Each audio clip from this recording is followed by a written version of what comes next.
শহীদ সোহরাওয়ার্দী, খাজা নাজিমুদ্দিন এবং শেরেবাংলা কে ফজলুল হক জাতীয় এই তিন নেতার মাজার আমাদের বাংলাদেশের ইতিহাসের অন্যতম সাক্ষী।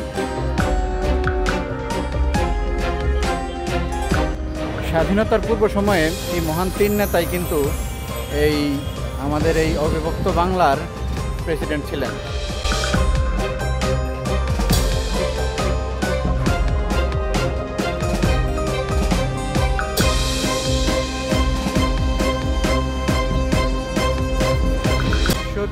সালে স্থপতি মাসুদ আহমেদ এবং এস এ জহিরুদ্দিন এই তিন নেতার মাজার প্রতিষ্ঠা করেন।